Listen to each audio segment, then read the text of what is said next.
Hi friends, அஸ்ஸலாமு அலைக்கும். மீன் வாங்கிட்டு வந்துட்டு உள்ளே வந்தோடனே அங்கே பாருங்களேன், ஸ்மெல் பண்ணுறான் அவன். மூக்கு இப்படி இப்படி பண்ணி என்னமோ இருக்குது என்னமோ இருக்குதுன்னு சொல்லிட்டு பின்னாடியே வரான். மீன் அங்கே இருக்கிறத கண்டுபிடிச்சிட்டான். நானும் கொண்டு வந்து பாத்திரத்தில் கொட்டி வச்சுட்டு எப்படி தான் அவன் மோப்பம் பிடிக்கிறானே தெரியாது. அவன் என்ன தூக்கத்தில் இருந்தாலும் அந்த மீன் மட்டும் வீட்டுக்குள்ளே வந்துச்சுன்னா கரெக்டாக வந்துடுவான். வெளியில் போகிறேன் வெளியில் வரான், உள்ளே போகிறேன் உள்ளே வரான். அதுவும் இல்லாமல் என் பொண்ணு சொல்லிச்சு, அவன் பாருமா ரொம்ப சந்தோஷமாக இருக்கான், சந்தோஷமாக இருந்தால் வால் அந்த மாதிரி புசு புசுன்னு இருக்கும் அப்படின்னுச்சு.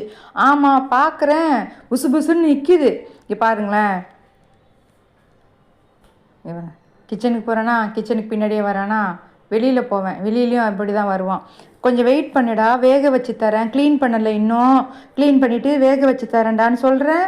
சமாதானமே ஆக மாட்டான். இப்போவே வேணுமா அவனுக்கு.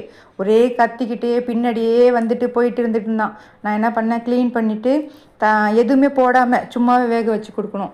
அந்த உப்பு மஞ்சப்பொடி அதெல்லாம் எதுவுமே போடக்கூடாது, வெறும் தண்ணியில் வேக வச்சு கொடுக்கணும். அந்த காயமும் பாருங்கள் நல்லாவே வீங்கிடுச்சு கண் அவனுக்கு. இன்றைக்கி தான் நான் கவனிக்கிறேன், நல்லா புஷ்ஷுன்னு இவ்வளோ பெருசு வீங்கி வந்துருச்சு. அதுவும் இல்லாமல் அந்த காயெல்லாம் நல்லா ஒரு மாதிரியாக, நேற்றுலாம் கொஞ்சம் பரவாயில்லாமல் இருந்துச்சு, இன்றைக்கி வந்து அந்த காயம் செப்டிக் ஆனால் எப்படி இருக்கும் அந்த மாதிரி ஆயிடுச்சு. அப்புறம் என்ன பண்ணோம், சண்டே வச்சு டாக்டர் இருக்காரான்னு போய் பார்த்தா, சரி நீங்கள் போங்க நானே வீட்டில் வந்து பார்க்குறேன் அப்படின்னு சொல்லிட்டாராம். இந்த ஆனியாக்கும் தடுப்பூசி இன்னும் போடலையா, சொன்னதுனால என்ன பண்ணிட்டாரு, கொஞ்ச நேரத்தில் டாக்டரே வந்துட்டார். வந்து 2 பேருக்குமே இன்ஜெக்ஷன் போட்டு விட்டுட்டு போயிட்டார். அதுக்கப்புறம் நான் என்ன பண்ணேன், அந்த மீன் இருக்குல்ல அதை க்ளீன் பண்ணி உடனே ஐயான் இந்தடா அப்படின்னு கொடுத்தேன். அவ்வளோதான். அப்படி ரொம்ப சந்தோஷம் ஆகிடுச்சு அவனுக்கு. அந்த மீனை பார்த்தோன்னே ஊசி குத்தின வலி வேற, உடனே கட கட கட கடன்னு சாப்பிட ஆரம்பிச்சிட்டான். ஆனியா சாப்பிட மாட்டான் மீன்லாம். அப்படியே வந்து பார்க்குறா என்ன பண்ணுறான் என்ன சாப்பிட்றான் அப்படின்னு அவளை பார்க்குறா. பார்த்துட்டு மோந்து மோந்து பார்த்துட்டு என்னையும் பார்த்தா. அவள் சாப்பிட மாட்டாள், இவன் தான் நல்லா சாப்பிடுவான். சரி பார்த்துட்டு இதுக்கும் நம்மளுக்கும் சம்மந்தம் இல்லை, எதுக்கு இங்கே நிற்கணும்னு சொல்லிட்டு அவள் அங்கேருந்து கிளம்பிட்டா. இவர் சாப்பிட்றாரு சாப்பிட்றாரு சாப்பிட்றாரு, அந்த மீனை காலி பண்ணாமல் விடவே இல்லை.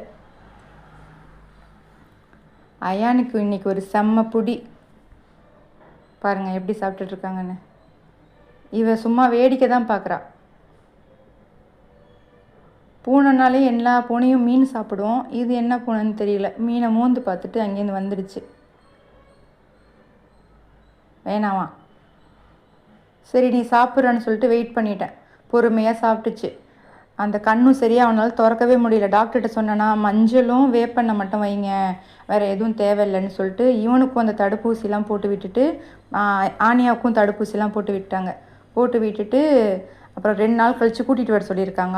அவளுக்கும் ஒரு சின்னதாக ஒரு ஊசி போடணும், ஏதோ ஒரு வேறு ஏதோ சொன்னார், அது பேர் தெரியல. இவ்வளோ தான் ஃப்ரெண்ட்ஸ், இன்றைக்கி வீடியோ முடிஞ்சிருச்சு பாருங்கள். அயான் ஆனியா வீடியோ. மீனெல்லாம் சாப்பிட்டு